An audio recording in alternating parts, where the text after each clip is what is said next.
and it's about pushing through but not breaking yourself to do it. So just having the support system of my classmates, my personal supervisors and lecturers and everyone, it's been really wonderful.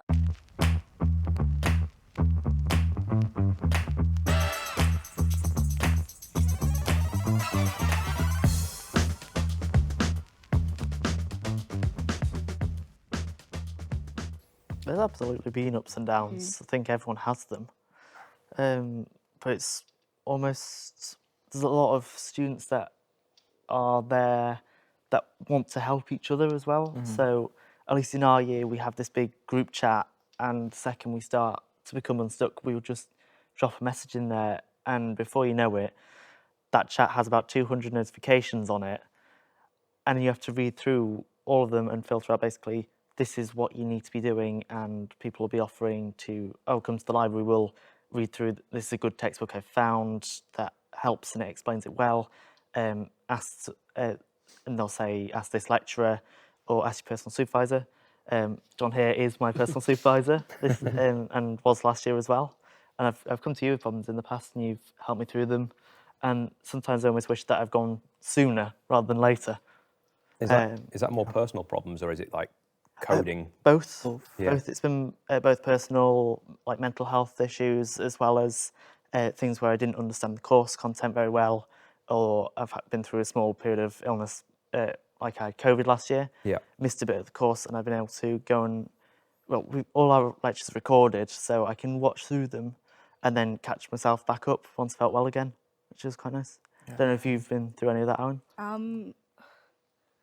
I've had a fair amount of ups and downs. I started off doing BTECs in college, and I finished first year of that, and I was like, maybe I should be doing computer science instead. So I moved on to computer science, and I was like, whoa, I am so out of my depth here. But I kind of got through that and came to Hull, and, you know, kind of COVID hit, and all of a sudden I was so isolated. And kind of on top of that, you know, I've got a lot of anxiety, so it was difficult for me to kind of leave my flat at all, so I didn't get anything done that first year. It was probably a little bit wasted, and it was dreading thinking, I love computer science so much, I do not know what else I would do, but I can't do it. And it was kind of through talking to other students who were kind of in the same position as me, talking to my personal supervisor, it was like, you know, you can try again. It's not over yet. You know, you haven't completely messed up your entire life and you're going to go have to work in a shop for the rest of your life.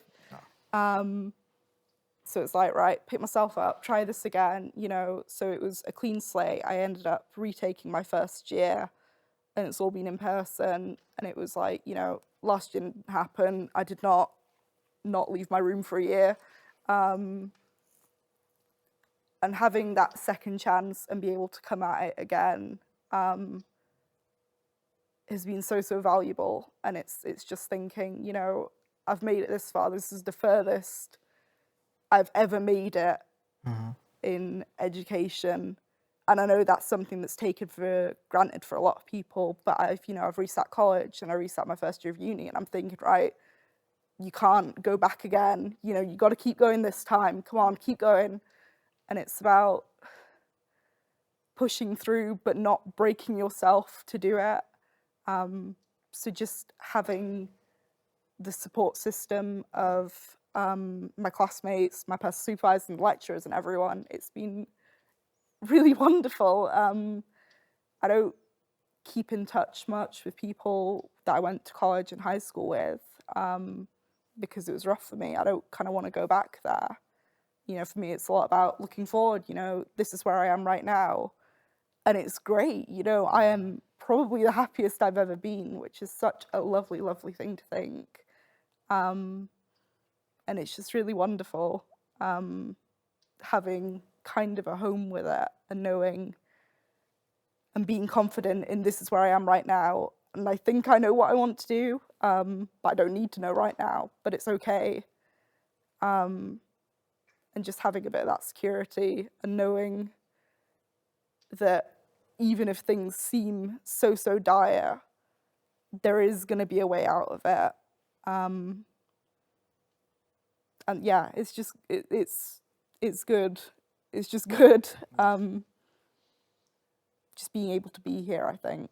Yeah. Yeah. I think I went through a similar thing at college where it's like halfway through my first year of level 3 computing, I just disappeared. I stopped turning up, pretty much failed the year, reflected over the summer, like tried to teach myself some stuff, tried to figure out what I wanted to do, realized it was computer science and it was actually personal issues that were getting in my way. So I went back and I spoke to my lecturer. He asked like what happened, how can they help, and it's that realization where they're your teachers, but they don't want you to fail. You go through school where they're just like, if you fail this, you're not going to get anywhere, you're not going to go to college, and it feels quite, it's all on you. But then you get to the next level, the class sizes are so much smaller. There's like 30 people, if that, and you realize that no, they are there to help you. They want you to succeed, and they will help you do that no matter what you need. You just have to talk to them. You have to let them know. If you don't knock, you don't get. If you don't knock at the door, you don't get. If whenever you're going through problems, just open up to the lecturers. And one key thing that I would say, coming to uni, you need to be strategic with making friends. Be open-minded in making friends. Like, some people will be there to use you, obviously. Some people will take advantage of your knowledge and your skills. But I made these 3-4 friends in first year, and I'm still friends with them. I've been friends with them in group works, and even in this year, I'm still in group works with them. They all have diverse sense of humor. Like, although I don't like opening up to people, but how they make you feel comfortable, you automatically open up. If you're struggling with coding, one is there. I can mention their name. I've got Haley, Jean, Henrique. They all have ways of supporting you, and everybody supports each other in all kind of way. Like, someone will notice, oh, what's wrong? Are you struggling? I was like, nah, wrong. Like, no, man, no, there's something. Just walk you through a way, encourage you, you. Oh, do you need to go for a walk? We just go for a walk, have fun, and then having that it's like having a family, having a home away from home. When you meet great friends, you have a home away from home. So it's important to be strategic with friendships and not just go about, when you're drinking with people, just sit down and analyze people based on their character and what you can give to them and what you can get from them. It's not always about getting what you can put into them. It's pouring into me as I pour into you. So that's one key thing that helped me, being strategic with friendship. They'll help you, like they'll take time out and teach you, oh, what's going on, or this is what you're struggling with, come, oh, this is what you're struggling with, oh, I know, I have an idea, I can help you with that. Oh, are you struggling with planning? Oh, I can help you with planning your day out. Or are you struggling with this error? Okay. Oh, it wasn't an error. It was just a comma that you placed in there. You go, a tiny error, you spend 2 days finding an error, and then they'll come in. So being strategic with friends, one thing that I'd like to advise students coming in, be strategic with friends and know that your lecturers are not your enemies. They really want you to actually succeed in what you're doing. Don't just, oh, I cannot do it, so what, they are not going to reply to me. For the past 3 years, I've heard students complain about lecturers not replying their email. It's not like they don't reply their email. The email needs to have a motive. Why? How the email is structured. They can't say, oh, I don't understand this lecture. They won't understand what you mean. So being, strategic with emailing and then sending them the right message. A lecturer can read an email and he won't understand it. So some people will not even find the time to reply. It just goes straight to the point. This is me. I'm struggling with this topic, and how can I do that? They get straight back to you within hours, within minutes. It's all about knowing what you want and how to ask for the information. And in uni, there's a lot of helps. There's a lot of help. As I said, if you don't ask, you don't get. If you don't knock the door, it won't open for you. So don't be shy. Just ask, knock doors. If you have to use force, just knock. As long as you get what you want, just knock the door.